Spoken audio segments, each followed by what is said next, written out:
1 Korintus pasal yang kedua. 1 Korintus pasal yang kedua ayat yang ke-7 mulai.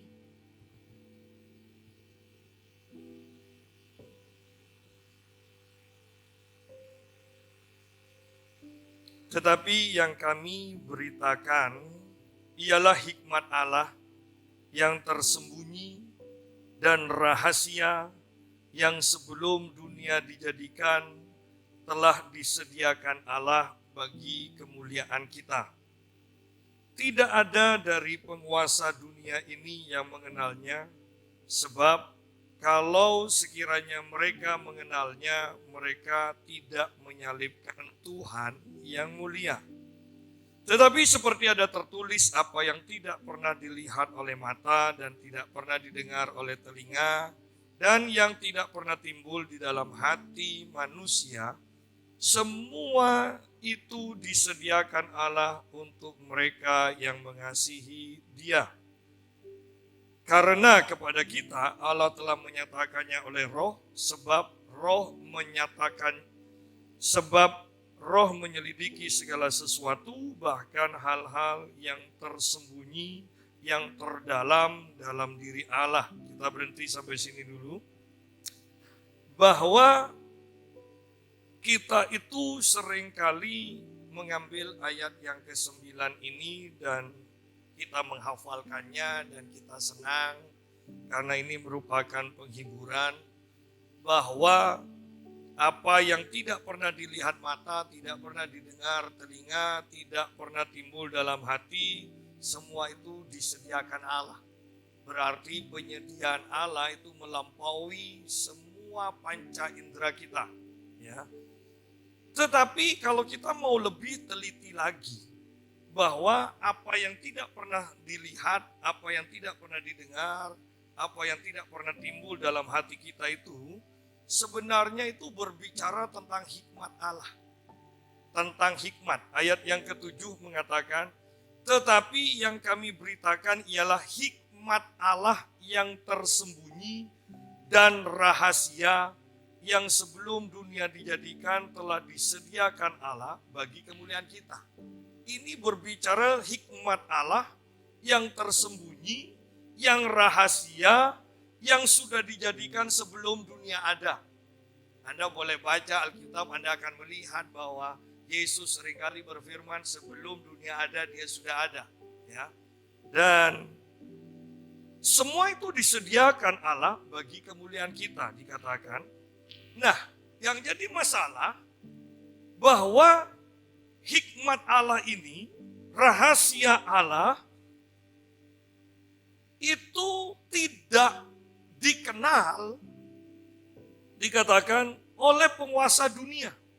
Tidak ada dari penguasa dunia ini yang mengenalnya. Sebab kalau sekiranya mereka mengenalnya, mereka tidak menyalibkan Tuhan yang mulia. Berarti hikmat ini tersembunyi di dalam Yesus Kristus. Dan bahkan hikmat ini sendiri berbicara tentang Yesus Kristus. Ya. Dan dunia tidak mengenalnya. Sehingga mereka bukan menyambutnya, justru mereka menyalibkan Tuhan Yesus. Kalau kita lihat dulu hikmat di dalam perjanjian lama, di dalam kitab Amsal, ya kita lihat dulu sebentar. Amsal pasal yang ke-8, itu berbicara tentang hikmat, judulnya Wejangan Hikmat, atau secara sederhananya hikmat. Ya. Ayat yang ke-11, karena hikmat lebih berharga daripada permata. Apapun yang diinginkan orang tidak dapat menyamainya. Lihat bahwa penguasa dunia dan orang-orang dunia tidak mengenal hikmat itu. Sehingga mereka itu menyalibkan Tuhan Yesus. Sehingga kita yang berpikiran kedagingan, keduniawian, berpikir bahwa permata, emas, harta lebih penting daripada hikmat. Tetapi orang yang mengenal hikmat, orang yang mengenal Yesus akan selalu beranggapan Yesus itu yang terpenting, lebih penting dari semuanya. Dan ingat, ini tersembunyi. Tidak semua orang bisa melihat, bisa mengerti hal ini. Sehingga lihat, bahkan orang-orang Kristen pun sukar untuk mengutamakan Yesus yang adalah hikmat ini, atau hikmat yang tersembunyi di dalam Yesus ini. Mereka tidak bisa mengutamakan Tuhan. Karena ini memang tersembunyi. Ini kalau bukan Roh Kudus yang menyingkapkannya, bahkan orang Kristen pun tidak akan pernah bisa memahami hal ini. Coba lihat, hikmat ini berbicara tentang Tuhan. Kalau kita perhatikan, terus Anda baca ya, terus dari ayat 11 ini berbicara tentang Tuhan. Nah, ayat 22 kita loncat. Tuhan telah menciptakan aku. Terjemahan yang tepat mengatakan, Tuhan memiliki aku sebagai permulaan pekerjaannya. Ya. Sebagai perbuatannya yang pertama-tama dahulu kala. Yang awal dan yang akhir nantinya. Ya. Yang awal. Nah, sudah pada zaman purbakala aku dibentuk. Pada mula pertama sebelum bumi ada. Sebelum air samudera raya ada, aku telah lahir. Sebelum ada sumber-sumber yang syarat dengan air. Sebelum gunung-gunung tertanam. Dan lebih dahulu daripada bukit-bukit, aku telah lahir atau aku telah ada.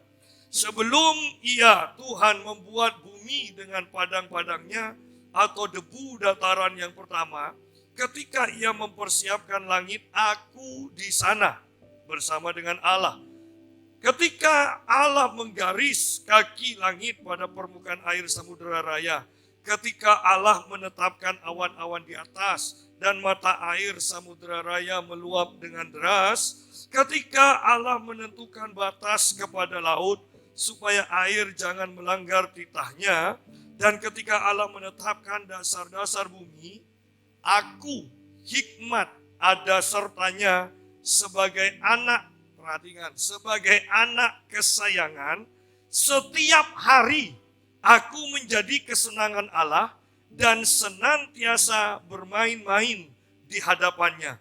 Aku bermain-main di atas muka buminya dan anak-anak manusia menjadi kesenangannya. Anda lihat, Anda perhatikan sungguh-sungguh bahwa hikmat ini bukan sekedar hikmat kebijaksanaan yang kita mengerti. Hikmat di sini berbicara tentang satu pribadi, yaitu anak Allah. Itu anak Allah. Dan kemudian kalau kita perhatikan, kemudian kita bandingkan lagi dengan kitab Kolose pasal yang pertama. Kitab Kolose pasal yang pertama.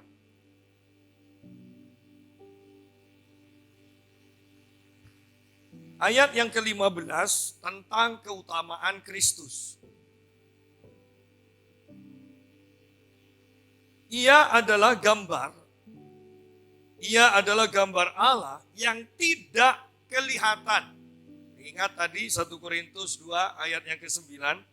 Ia adalah gambar Allah yang tidak kelihatan, yang sulung atau yang pertama, lebih utama dari segala yang diciptakan. Lihat, lebih utama dari segala yang diciptakan. Kitab Amsal tadi mengatakan bahwa lebih berharga, lebih penting daripada permata. Ya. Karena di dalam Dialah, di dalam Kristus telah diciptakan segala sesuatu yang ada di surga dan yang ada di bumi, yang kelihatan dan yang tidak kelihatan, baik singgasana maupun kerajaan, baik pemerintah maupun penguasa, segala sesuatu diciptakan oleh Dia dan untuk Dia. Ia, Yesus atau hikmat, ada terlebih dahulu dari segala sesuatu, dan segala sesuatu ada di dalam Dia. Ialah kepala tubuh, yaitu jemaat.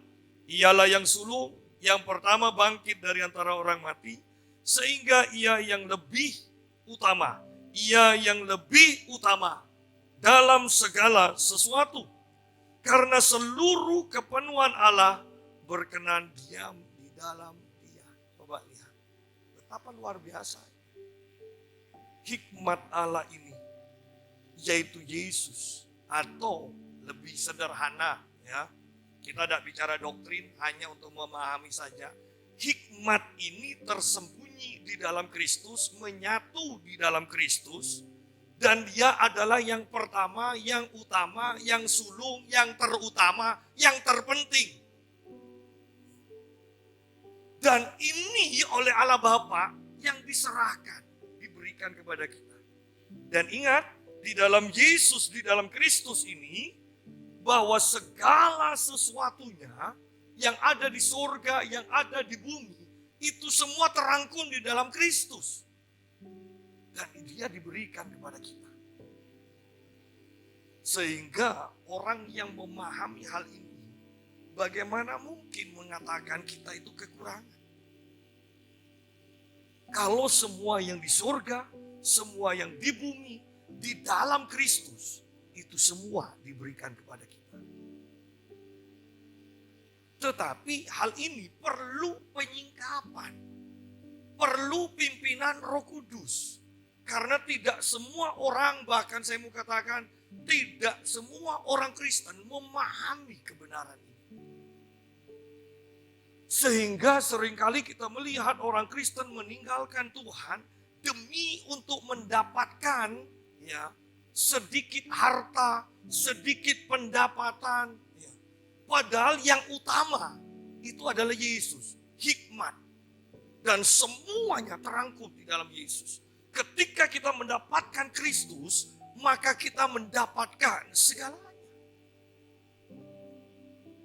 Itu adalah kebenarannya. Kembali kepada, Anda boleh pelajari nanti, teliti di dalam kitab 1 Kolose ini, Kolose pasal 1 ini.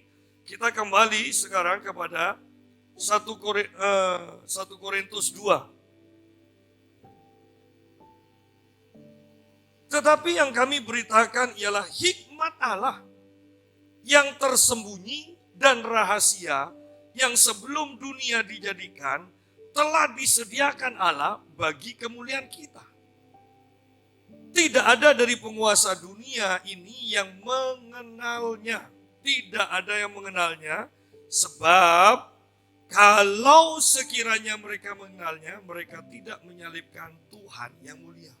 Kalau penguasa dunia ini, kalau dunia mengenal hikmat Allah ini, mengenal hikmat Allah ini yang tersembunyi di dalam Kristus, atau Kristus yang adalah hikmat Allah, atau hikmat itu sendiri adalah Yesus, kalau mereka mengenalnya, mereka tidak akan menyalibkan.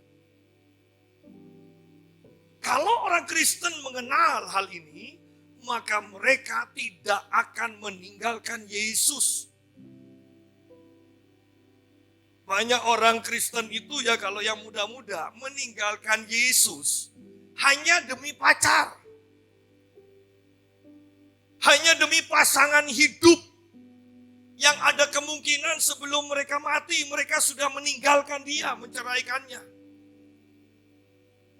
Tetapi Yesus adalah setia. Dia tidak pernah meninggalkan kita. Bahkan Dia yang akan memimpin kita sampai ke surga dan menikmati semua yang dijanjikan Bapa.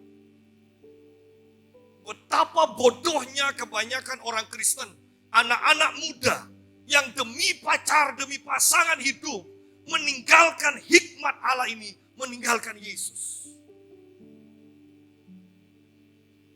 Sangat bodoh. Bahkan perhatikan dari ayat ini, seandainya mata rohani penguasa dunia atau orang-orang dunia ini melihat bahwa hikmat Allah ada di dalam Yesus, bahwa Yesus adalah Allah yang menjadi manusia, mereka tidak akan menyalibkan Tuhan. Mereka akan datang menyembah Tuhan. Mereka akan mengutamakan Tuhan. Tetapi yang lebih menyedihkan, justru orang Kristen yang mendapatkan penyingkapan ini, mereka dibutakan lagi dan meninggalkan Tuhan demi untuk mendapatkan pasangan hidup, atau harta, atau kedudukan. Mereka tidak mengenal Tuhan. Pak Yusa, tapi kan dia semangat. Dulu kan semangat. Sekarang pun semangat. Oh iya. Tetapi Anda boleh perhatikan, mereka mengutamakan Tuhan atau tidak. Kalau mereka tidak mengutamakan Tuhan, berarti mereka tidak pernah melihat rahasia Kristus ini. Mereka tidak pernah melihat hikmat di dalam Kristus ini yang lebih penting, lebih utama daripada permata. Saya melihat kemarin ada permata merah muda dikatakan mau dilelang. Mungkin hanya segini lah. Harganya ratusan miliar. Hanya demi batu kecil seperti ini, ratusan miliar. Itu sangat kecil. Saya takutnya permata itu dibuat bola, ditendang-tendang di surga. Ya. Dan kita menyepelekan, membuang yang menciptakan permata ini. Sangat mengerikan, sangat konyol, dan apalagi yang bisa kita katakan. Kalau orang demi sedikit uang, demi pasangan yang belum tentu sampai akhir ya. Kita tidak mengizinkan perceraian, tetapi kalau mau jujur, belum tentu sampai akhir mereka akan menemani dan bersama kita. Belum tentu. Adalah hal yang sangat menyedihkan. Atau istilah kita, gregetan gitu loh kalau lihat orang model gitu. Lihat di sini. Tidak ada dari penguasa dunia ini yang mengenalnya. Sebab kalau sekiranya mereka mengenalnya, mereka tidak menyalibkan Tuhan yang mulia. Jelas kalau penguasa dunia ini mengenal Yesus, mereka tidak akan menyalibkan. Tetapi aneh ya, orang dunia aja tidak akan menyalibkan kalau kenal. Kita yang sudah diperkenalkan, yang sudah kenal, rela meninggalkan Tuhan, dan bahkan Tuhan yang utama dijadikan yang tidak utama, Tuhan yang terpenting dijadikan yang kesekian. Oleh karena itu, jangan heran ketika kehidupan kita sebagai orang Kristen dan kita sering mengatakan, kok katanya janji Tuhan seperti ini, janjinya seperti ini. Pertanyaannya adalah, sungguhkah kita mengutamakan Tuhan sebagai yang utama? Ketika kita mengutamakan Tuhan sebagai yang utama, maka semua janji Tuhan akan berjalan dengan sendirinya dalam kehidupan kita. Ayat yang ke-9, ini ayat yang sangat kita hafal. Tetapi seperti ada tertulis, apa yang tidak pernah dilihat oleh mata, dan tidak pernah didengar oleh telinga, dan yang tidak pernah timbul dalam hati manusia. Semua yang disediakan atau semua itu disediakan Allah untuk mereka yang mengasihi Dia. Untuk mereka yang mengasihi Dia, yang mengasihi hikmat, yang selalu berjalan bersama hikmat, yang mengasihi Yesus, yang selalu mentaati Yesus.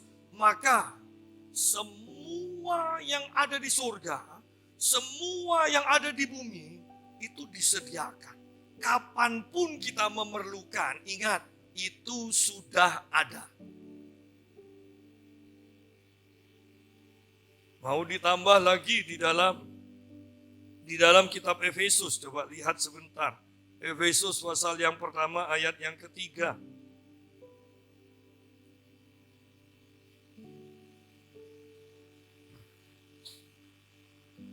Terpujilah Allah dan Bapa Tuhan kita Yesus Kristus yang dalam Kristus telah mengaruniakan kepada kita, perhatikan kata segala,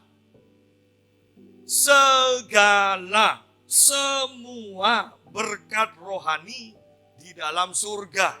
Terjemahan lain mengatakan semua berkat yang masih bersifat rohani di dalam alam roh. Ketika kita melihat, ketika semuanya disingkapkan, ketika kita membutuhkan, maka itu akan dimanifestasikan di alam jasmani. Itulah kebenarannya.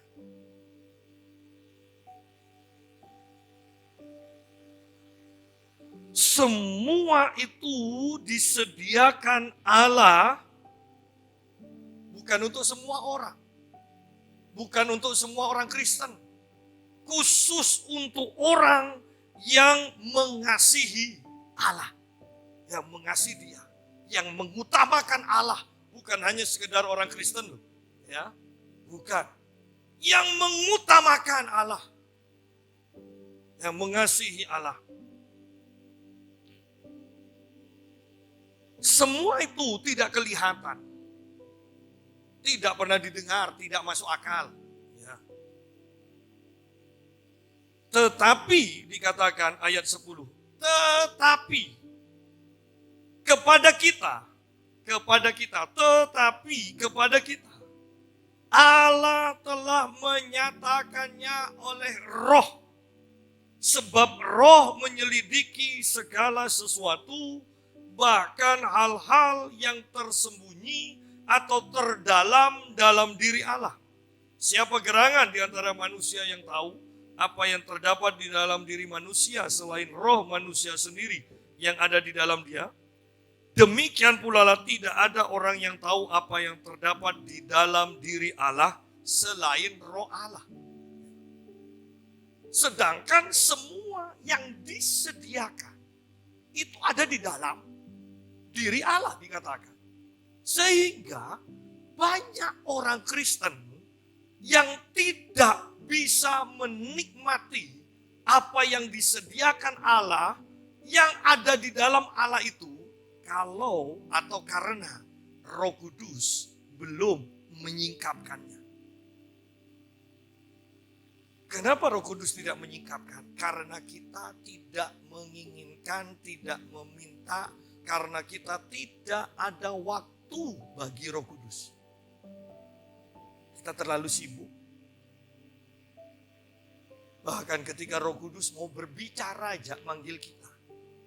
Kitab Amsal mengatakan ingat, hikmat itu memanggil-manggil di jalan-jalan dikatakan. Hikmat itu memanggil. Masalahnya kita mau mendengar dan datang atau tidak. Kemauan Roh Kudus, kalau kita jujur, bukankah kita sering diusik atau kita mendengar? Tetapi sering kali kita terlalu sibuk dan tidak menghiraukannya. Padahal Roh Kudus mau menunjukkan ini loh. Hari ini yang Bapak sediakan adalah ini. Hari ini yang Bapak sediakan adalah ini. Tetapi kita tidak mendengar.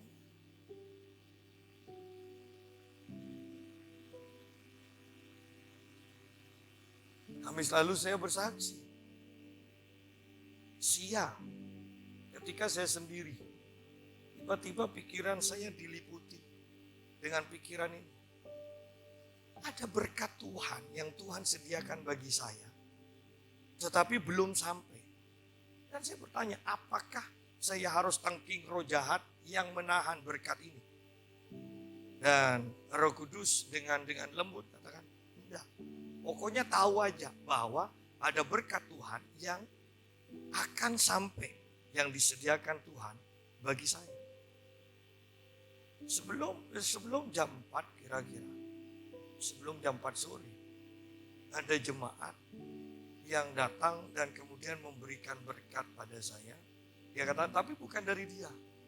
Dari anaknya yang sudah tidak di Pamekasan, sudah tidak ibadah di sini karena sudah pindah. Tetapi lihat di sini bahwa banyak berkat yang Tuhan sediakan bagi kita. Yang jadi masalah adalah seringkali kita tidak mau mendengar ketika Roh Kudus akan menyatakan itu kepada kita.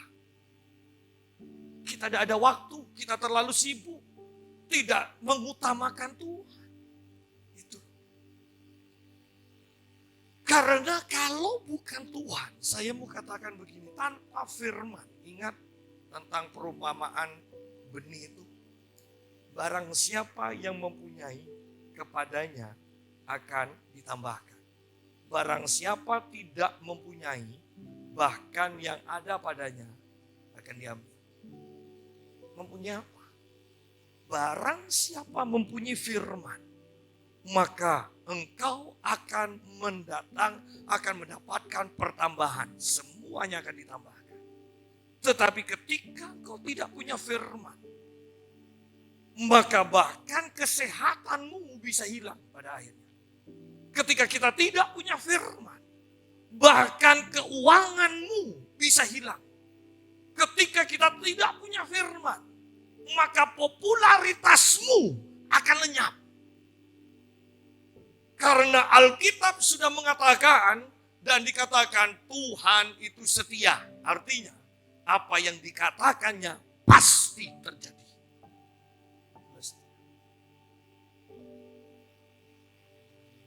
Tetapi kepada kita, Allah telah menyatakannya oleh Roh. Apa yang dinyatakan? Apa yang tidak pernah dilihat, yang belum ada di hadapan kita. Apa yang tidak pernah didengar, tidak kepikiran di dalam hati kita. Ingat, Roh Kudus akan menyatakan, hei anakku, ini loh, A ini loh disediakan bagimu, B ini loh disediakan. Nah, ketika Roh Kudus menyatakan itu kepada kita, maka dikatakan oleh Paulus, kami mempunyai roh iman yang sama, oleh sebab itu kami berkata-kata. Seperti yang Roh Kudus katakan, maka kita berani mengatakan, ya Tuhan, aku percaya Engkau menyediakan berkat dan aku menerimanya di dalam nama Tuhan Yesus. Itu akan terjadi.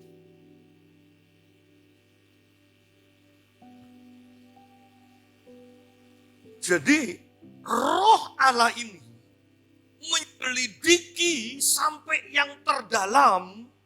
Roh Allah ini saja yang mengetahui segala kekayaan yang tersimpan di dalam pribadi Allah itu.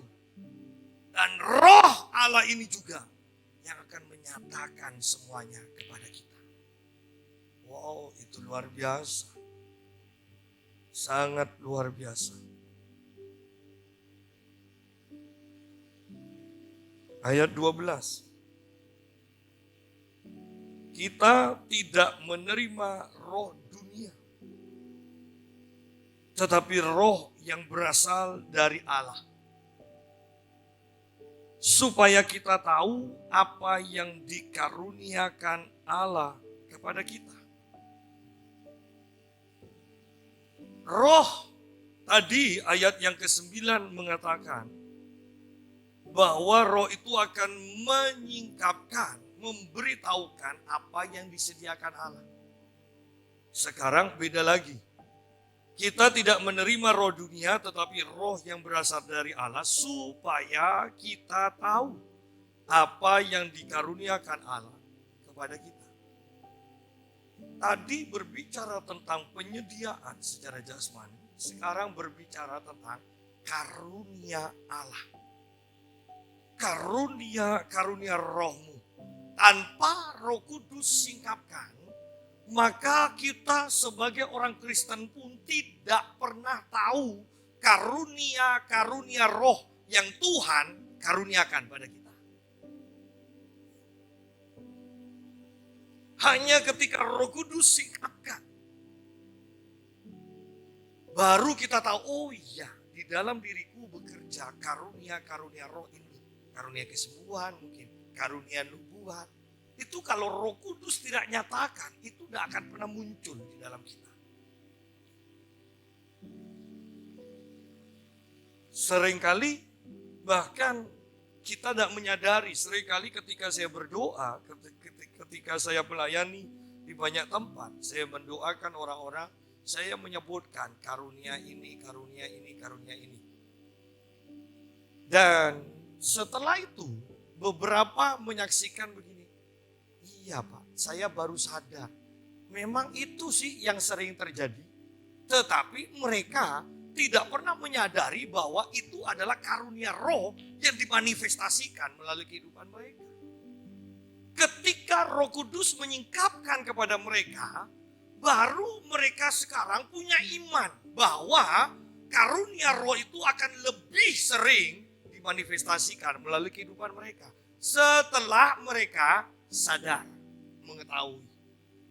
Tetapi sebelum mereka mengetahui, apa ya istilahnya? Ya sepertinya hanya refleks atau kebetulan aja bekerja. Ya.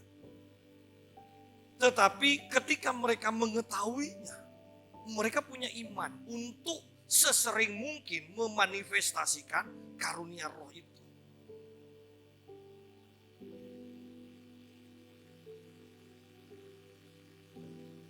Bahkan orang-orang sekarang tergila-gila untuk mencari karunia roh atau orang yang punya karunia roh. Saya ditelepon oleh seorang ibu dan dikatakan anaknya itu suka menghancurkan barang, tidak taat dan sebagainya. Sehingga ibu ini katakan, saya tidak pernah ngomong Pak sudah sama anak saya. Coba Bapak ini punya karunia ngusir setan atau enggak? Saya tidak berani katakan saya punya karunia ngusir setan. Hanya seringkali kalau saya mendoakan orang, setannya keluar. Iya kan? Daripada saya disambut sebagai pengusir setan kan? Ya. Dan akhirnya disuruh untuk melayani anaknya. Diminta untuk melayani anaknya datang pada saya. Ketika saya omong, loh, gak ada masalah. Bahkan anaknya katakan, aku itu sebetulnya Pak ingin ngomong sama mama. Tapi heran, mama itu loh buka pintu dari kamarnya, lihat aku di depan, pintu itu ditutup lagi. Nah, berarti coba lihat, banyak orang gak sadar loh dirinya sendiri. Selesai saya sampai Pamekasan, besoknya ibu ini nelpon saya. Pak, bagaimana anak saya? Saya katakan tidak ada masalah. Anak ibu ingin ngomong sama ibu, ingin memulihkan hubungan. Terus ibu ini katakan, tapi saya belum siap Pak. Bu, berarti yang punya masalah ini ibu. Saya belum siap, harus siap Bu. Enggak Pak, saya tidak siap loh. Padahal dia ngotot. Pak, apakah sudah dilayani pelepasan? Keluar saya tanya lu. Anda lihat di sini bahwa ketika kita tidak mendengarkan Roh Kudus yang ngomong, kita tidak pernah sadar loh bahwa diri kita itu mungkin diri kita yang salah. Itu loh, ngeri sekali. Banyak orang di dalam permasalahan demi permasalahan menganggap orang lain salah. Dirinya yang benar. Tetapi menurut pengalaman saya dan istri saya, bahkan ketika orang lain salah, sebenarnya Tuhan ingin berurusan dengan diri kita.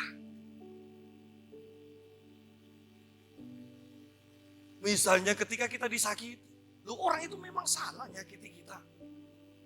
Tetapi keinginan Tuhan yang lebih penting adalah ingin mengajar kita supaya buah roh kesabaran, penguasaan diri itu muncul di dalam diri kita. Kalau kita terus mengatakan orang itu yang nyakiti saya, orang itu yang nyakiti saya, maka buah roh yang Tuhan inginkan muncul, ingin dimunculkan di dalam kita, tidak akan pernah muncul. Ya. Jadi kita lihat di sini bahwa Roh Kudus, ketika kita mengikuti pimpinan Roh Kudus, menerima pengarahan Roh Kudus, baru kita tahu apa yang dikaruniakan Allah kepada kita. Kembali, saya mau katakan, bukankah tidak mudah menjadi orang Kristen? Tidak mudah. Karena ketika kita menerima keselamatan, kita mulai masuk dalam rencana Allah. Mulai yang tersembunyi itu harus disingkapkan kepada kita atau mau disingkapkan kepada kita. Tetapi bagaimana respon kita? Itu yang terpenting. Ya. Untuk apa jadi orang Kristen tetapi tidak mengalami semua yang Tuhan karuniakan, semua yang Tuhan sediakan. Bahkan sampai dalam taraf kekristenan kita hanya menjadi agama.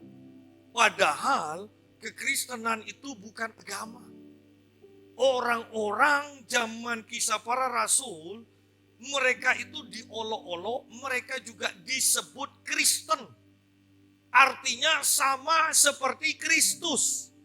Mereka gaya hidupnya, ngomongnya, pengalamannya plek sama seperti Kristus. Makanya disebut Kristen. Bukan agama, itu gaya hidup yang sama seperti Kristus. Nah, tanpa pimpinan Roh Kudus, maka kita hanyalah menjadi orang yang beragama Kristen. Tetapi tidak pernah punya pengalaman dengan Tuhan. Tidak pernah mempunyai terobosan demi terobosan. Ya.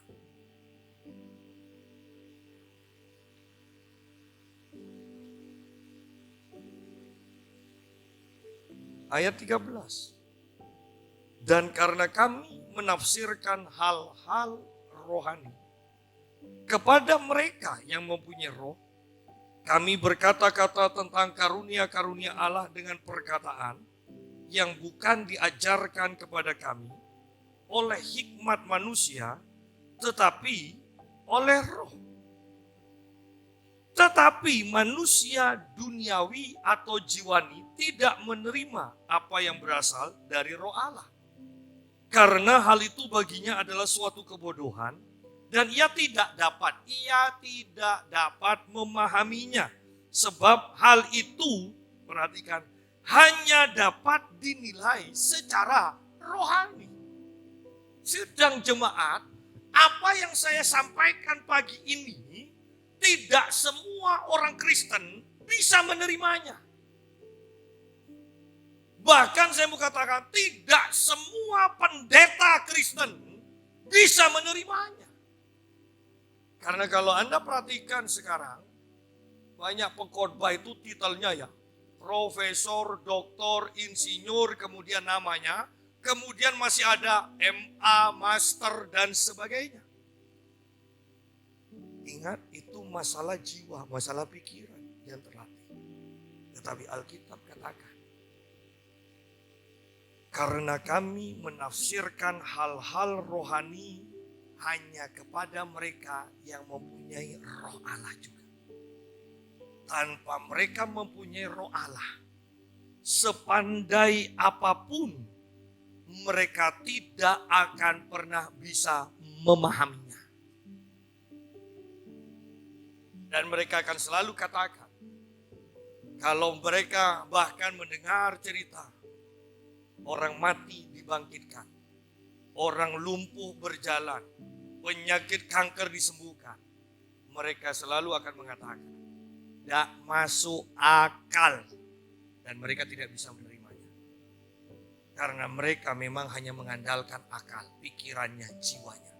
Tetapi di sini jelas dikatakan, manusia duniawi, terjemahan yang tepat mengatakan, manusia jiwani.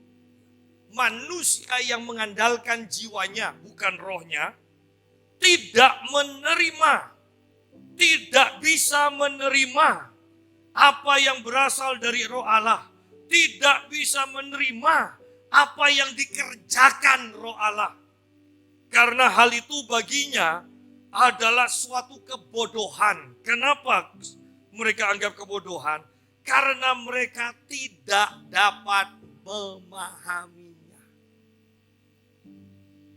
Sebab hal itu hanya bisa dinilai secara rohani. Banyak orang yang tidak bisa memahami akan karya Tuhan. Ya, banyak. Bahkan pendeta pun banyak. Sangat mengerikan kalau kita sudah masuk ke dalam hal-hal yang rohani seperti ini. Banyak orang Kristen tidak bisa memahami. Bahkan banyak pendeta tidak bisa memahami. Dan lebih parah lagi, tidak mau memahami karena merasa sudah pandai. Jiwa, pikiran semakin diasah tanpa kita membangkitkan manusia roh kita. Maka jiwa ini akan membuat kita sombong sekali. Tetapi semakin manusia roh kita aktif dan selalu bersekutu berhadapan dengan Tuhan, maka kita akan semakin dibuat tersungkur di hadapan. Itu perbedaan. Semakin kita bertemu dengan Tuhan, kita akan semakin rendah hati. Semakin kita pandai, semakin kita bertitel, semakin kita mempunyai segalanya. Hati-hati. Tanpa semuanya diperhadapkan pada Tuhan, itu semua akan menghancurkan kita. Tetapi manusia jiwani tidak menerima apa yang berasal dari roh Allah. Ayat 13 juga mengatakan, karena kami menafsirkan hal-hal rohani kepada mereka yang mempunyai roh, kami berkata-kata tentang karunia-karunia Allah dengan perkataan yang bukan diajarkan kepada kami oleh hikmat manusia, tetapi oleh roh. Bahkan orang-orang rohani ketika mereka diajar oleh orang-orang jiwani, orang yang tidak punya roh, mereka akan tahu, mereka akan mengatakan sebagus apapun, kita akan mengatakan bagus tapi kok kering ya. Bagus tetapi tidak bisa membangkitkan gairah dari dalam kita. Apa yang dari roh itu akan kena kepada roh dan membangkitkan roh kita. Tetapi apa yang dari jiwa akan membuat kita berpikir. Hanya sampai di sini, tidak pernah ada gelora gairah yang akan dibangkitkan. Kita akan semakin memikir ya, masuk akal apa enggak ya? Sungguh-sungguh atau enggak? Ini akan mikir terus.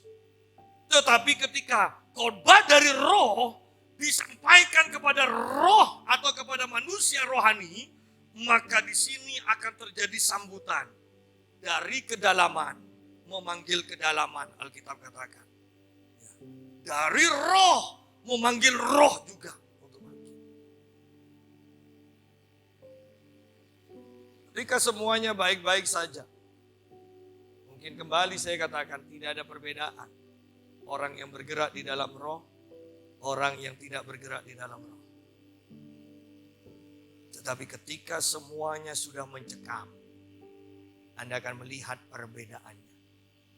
Orang yang bergerak di dalam alam rohnya, mereka akan menjadi orang yang tenang dalam menghadapi apapun juga. Ini perbedaannya. Anda akan lihat. Bahkan dalam menghadapi masalah rumah tangga, lihat. Orang yang rohnya aktif akan bisa mendiskusikan dengan baik, akan bisa tenang menghadapi semuanya. Tetapi orang yang hanya bergerak dengan jiwanya, mereka akan gampang menjerit. Mereka akan gampang histeris. Mereka akan gampang menghancurkan barang-barang miliknya. Saya takutnya juga belum lunas lagi dihancurkan ya. Ketika orang bergerak dengan jiwanya, ketika jiwanya, perasaannya disakiti, mereka akan berontak. Tetapi ketika kita bergerak di dalam roh kita, tidak ada kekuatan dunia yang bisa menjangkau atau mengusik manusia roh kita. Itu hanya bisa aktif ketika roh Allah yang menghubungi, yang mengusik, yang menyentuh roh kita. Belajarlah untuk mengaktifkan manusia roh kita. Ayat yang ke-15. Tetapi manusia rohani menilai segala sesuatu, tetapi ia sendiri tidak dinilai oleh orang lain. Secara sederhananya, ketika kita terbiasa aktif dalam manusia roh kita dipimpin oleh roh Allah, maka secara sederhananya kita lebih tinggi tingkatannya daripada orang yang hanya mengandalkan jiwanya. Tetapi manusia rohani menilai segala sesuatu, tetapi ia sendiri tidak dinilai oleh orang lain.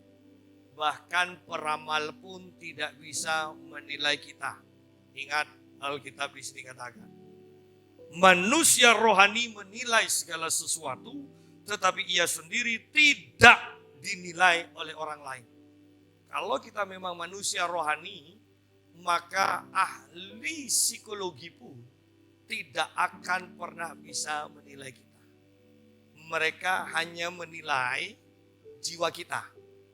Tetapi ketika kita sudah mengaktifkan, kita bergerak di dalam manusia roh kita, mereka tidak bisa menilai. Kenapa kamu begini-begini? Oh, ternyata karena lingkunganmu begini-begini.